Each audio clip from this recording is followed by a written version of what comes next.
नमस्कार दोस्तों, मांसाहार पुण्य है या पाप। आज इस संदर्भ में हम आपको गरुड़ पुराण की एक कथा सुनाने जा रहे हैं। यह बात उन दिनों की है जब भगवान श्री कृष्ण अपने बालपन में थे। एक बार जब श्री कृष्ण एक पेड़ के नीचे बैठे बांसुरी बजा रहे थे, उसी समय एक हिरन दौड़ता चला आया और उनके पीछे जाकर छुप गया। हिरन बहुत ही घबराया हुआ था। भगवान श्री कृष्ण ने उसके सिर पर हाथ फेरते हुए कहा, क्या हुआ, तुम क्यों छुप रहे हो? उसका पीछा करते हुए एक शिकारी भी वहां आ पहुंचा और बोला, यह मेरा शिकार है, इसे मुझे दे दो, इस पर मेरा अधिकार है। तब भगवान श्री कृष्ण बोले, हर जीवित जीव पर उसका खुद का अधिकार होता है, न कि किसी और का। तब वह शिकारी क्रोध में बोला, यह मेरा शिकार है, इसे मैं पका कर खाऊंगा। तब भगवान श्री कृष्ण बोले, किसी भी जीव को मारकर खाना पाप की श्रेणी में आता है। क्या तुम पाप के भागी बनना चाहते हो? मांसाहार पुण्य है या पाप, क्या तुम धर्म को नहीं जानते? तब वह शिकारी बोला, मैं तुम्हारे जितना शिक्षित तो नहीं कि यह जानूं कि मांसाहार पुण्य है या पाप, पर मैं यह जानता हूँ कि जीव को मारकर खाना इसमें कोई हर्ज नहीं। मांसाहार से तो मैं उस जीव को बंधन से मुक्त कर रहा हूँ, फिर क्यों मांसाहार से मना किया जाता है? वैसे भी मैं इसको मारकर नीच योनि से मुक्ति दिलाकर पुण्य ही कमा रहा हूँ, फिर इस पर पाबंदी क्यों? इसे तो प्रोत्साहित करना चाहिए। जहाँ तक मैंने सुना है, जीव हत्या तो शास्त्रों में भी बताया गया है। राजा लोग भी शिकार किया करते थे। ऐसे तमाम तर्क देते हुए श्री कृष्ण से पूछा कि फिर क्यों ये मांसाहार गलत है और पाप की श्रेणी में आता है? आप ही बताइए, मांसाहार पुण्य है या पाप? भगवान श्री कृष्ण समझ गए कि इसकी बुद्धि मांस खाने के कारण तामसिक हो गई है और उसने सोचने और समझने की बुद्धि भी खो दी है। फिर भगवान श्री कृष्ण बोले, इस अंतहीन विषय पर पहले मैं कोई राय नहीं दूंगा। मेरी इस छोटी सी कथा सुनने के बाद तुम्हें उत्तर देना कि मांसाहार पुण्य है या पाप, और तुम्हें मांस खाना है या नहीं। वह शिकारी सोचने लगा, इसमें मेरा तो कोई घाटा नहीं है, इस कथा को मैं सुन ही लेता हूँ, मेरा मनोरंजन भी हो जाएगा और उसके बाद में मुझे इसका मांस भी मिल जाएगा। तो भगवान श्री कृष्ण ने अपनी कथा आरंभ की। एक बार मगध में खाद्य संकट हो गया और अन्न का उत्पादन कम हो रहा था। तो राजा को चिंता हुई कि यदि इस समस्या का शीघ्र निदान नहीं किया गया तो संरक्षित अनाज भी खत्म हो जाएगा और संकट भीषण हो जाएगा। तो सम्राट ने अपनी राज्यसभा से पूछा, देश की खाद्य समस्या को सुलझाने के लिए सबसे सस्ती वस्तु क्या है? मंत्रीगण सोच में पड़ गए।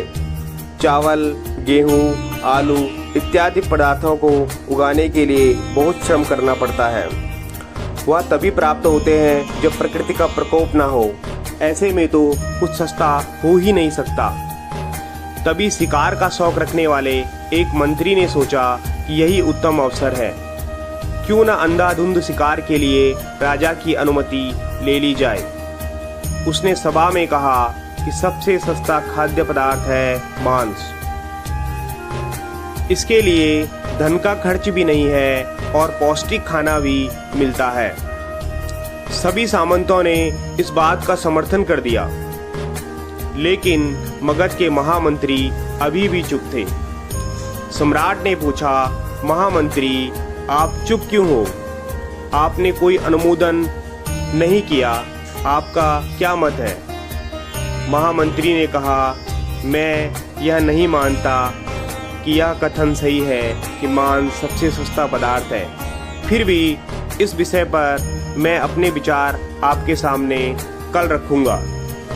महामंत्री उसी रात मांसाहार का प्रस्ताव रखने वाले सामंत के घर पहुंचे। सामंत ने इतनी देर रात महामंत्री को अपने घर आया देखा तो वह घबरा गया। किसी अनिष्ट की आशंका से वह कांप गया। महामंत्री ने कहा, संध्या को महाराज बीमार हो गए, उनकी हालत बहुत ही खराब है। राजवैद्य ने कहा कि किसी शक्तिशाली देह का मांस ला करके 2 तोला मिल जाए तो राजा के प्राण बचाए जा सकते हैं। आप महाराज के सबसे विश्वास पात्र हैं, इसलिए आपसे योग्य कौन होगा? इसके लिए आप जो भी मूल्य लेना चाहें ले सकते हैं। आप कहें तो इस काम के लिए मैं आपको 1 लाख स्वर्ण मुद्राएं भी दे सकता हूँ। एक बड़ी जागीर भी आप मांग सकते हैं। बस आप अपनी इच्छा कहें, मैं कटार से आपके हृदय को चीरकर बस 2 तोला मांस निकाल लूँगा। यह सुनकर सामंत के चेहरे का रंग फीका पड़ गया। वह सोचने लगा, जब जीवन ही नहीं रहेगा तो लाख स्वर्ण मुद्राओं से मैं क्या करूँगा, और बड़ी जागीर भी किस काम आएगी। वह झटपट अंदर भागा और अपनी तिजोरी से 1 लाख स्वर्ण मुद्राएं लेकर आया। मुद्राएं देकर उसने महामंत्री के पैर पकड़ लिए और गिड़गिड़ाते हुए बोला, श्रीमंत, मैं आपकी 1 लाख मुद्राओं में अपनी 1 लाख मुद्रा और मिलाता हूँ। इस पैसे से आप किसी और सामंत के हृदय का मांस खरीद लें, किंतु मुझे जाने दें। यह बात किसी और को पता न चले।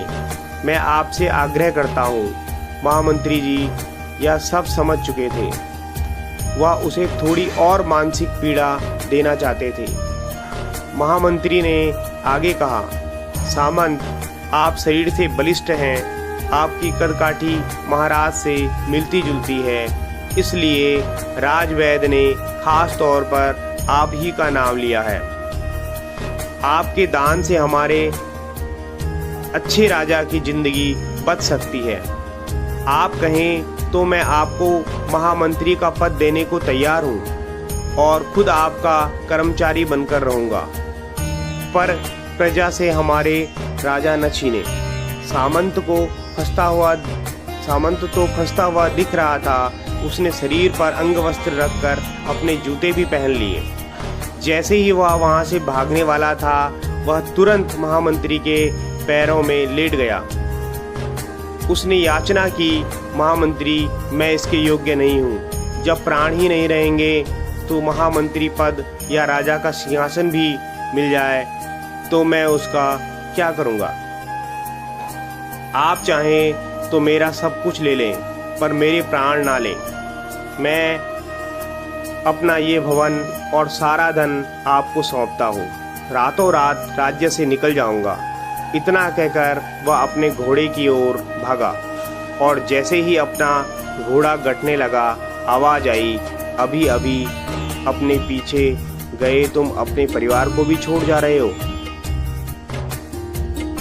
सामंत बोला, मेरे प्राण से प्रिय कुछ भी नहीं है।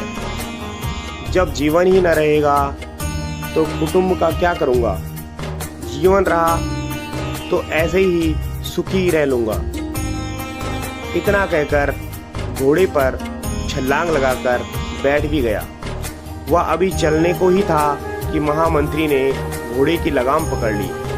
वह सामंत से बोला, भागने की जरूरत नहीं है, आप आराम से घर पर ही रहो, मैं किसी और का प्रयास करता हूँ।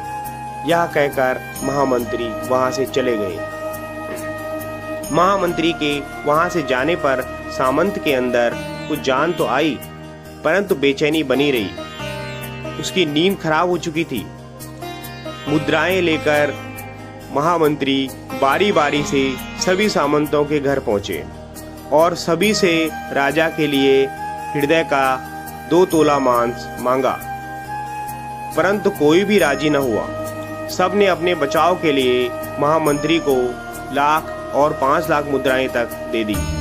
इस प्रकार महामंत्री ने एक ही रात में करोड़ों स्वर्ण मुद्राएं जमा कर ली। फिर सुबह होने से पहले ही अपने महल में पहुंच गया।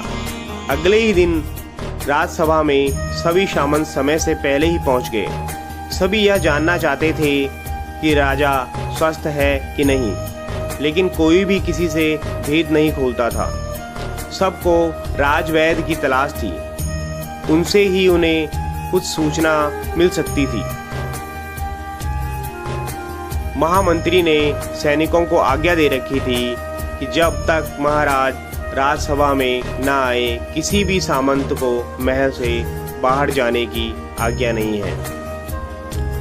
राजा सभा में अपनी चिर परिचित गति में आए और अपने सिंहासन पर आकर बैठे। सभी सामंतों ने देखा कहीं से भी राजा ने उन्हें अस्वस्थ नहीं लगे। उन्हें तो कुछ हुआ ही न था। महामंत्री ने उनसे झूठ बोला। हर सामंत के मन में यही विचार चल रहा था, पर कोई भी किसी और से कुछ नहीं बोल रहा था। तभी महामंत्री ने राजा के समक्ष 1 करोड़ स्वर्ण मुद्राएं रख दी। राजा ने पूछा, ये स्वर्ण मुद्राएं किसके लिए हैं और कहां से आई? महामंत्री ने कहा, 2 तोले मांस के लिए। इतनी धनराशि जुटाई है पर मांस न मिला। अपनी जान बचाने के लिए सामंतों ने यह मुद्राएं दी है। अब आप यह विचार कीजिए मांस कितना सस्ता है। राजा को बात समझ में आ गई। उन्होंने प्रजा को अतिरिक्त परिश्रम करने का निवेदन किया और राजा के अनाज भंडार में से अनाज निकालकर श्रमिकों को दे दिया गया। उन्होंने पौष्टिक सब्जियों की खेती का तुरंत आदेश दिया। वह 1 करोड़ स्वर्ण मुद्राएं इसी कार्य के लिए और श्रमिकों के कल्याण के लिए खर्च की गई। ऐसे साग सब्जी तेजी से उगी जिससे प्रजा का कल्याण भी हुआ और पौष्टिकता भी मिली। कुछ समय बाद मौसम अनुकूल हुआ और खेती लहलहाने लगी। इस प्रकार राज्य से खाद्य संकट दूर हुआ। तो मित्रों, जीवन का यह मूल्य भगवान श्री कृष्ण हमें इस कथा के जरिए समझाना चाहते हैं कि हम यह न भूलें कि जिस तरह हमें अपनी जान प्यारी है, उसी तरह सभी जीवों को अपनी जान प्रिय होती है। अपने दिल से जानिए पराये दिल का हाल। यदि संसार के संबंधों से मुक्त करने का तर्क सही है, यदि जीव हत्या जीव को संसार बंधन से मुक्त करने का तरीका है, तो अत्याचारी द्वारा किया गया नरसंहार भी मान्य है।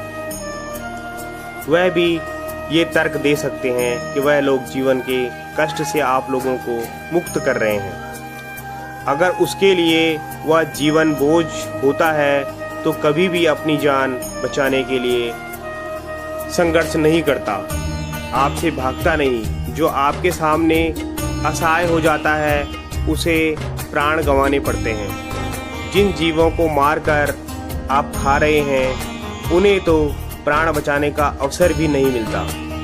बर्बरता सिर्फ वही नहीं है जहां सिर्फ मानव का रक्त बहता है। बर्बरता उसे भी कही जाती है जहां स्वार्थ के लिए किसी जीव की हत्या कर दी जाए। हम अंत समय में जिंदगी भर के पापों के लिए जिंदगी भर सुकर्म करने की कोशिश करते हैं, परंतु हम यह भूल जाते हैं कि जब वह जीव हमारे लिए काटा गया और हमारे लिए तड़पा, उसका श्राप हमें इस जीवन में ही नहीं बल्कि अगले जीवन तक नहीं छोड़ता। परमात्मा से यह ज्ञान पाकर शिकारी परिपूर्ण हो गया और उसे ज्ञान की प्राप्ति हो गई और वह जान गया कि महानता जीवन लेने में नहीं बल्कि जीवन देने में है। शिकारी भगवान के आगे हाथ जोड़कर वहाँ से चला गया और उसने कसम खा ली कि वह अपने संपूर्ण जीवन में किसी को भी कभी भी चोट नहीं पहुँचाएगा। दोस्तों, आपको हमारी ये कहानी कैसे लगी हमें कमेंट करके ज़रूर बताएं और इस कहानी को अपने दोस्तों के साथ शेयर ज़रूर करें। मिलते हैं ऐसी ही मोटिवेशनल कहानी के साथ। तब तक के लिए नमस्कार।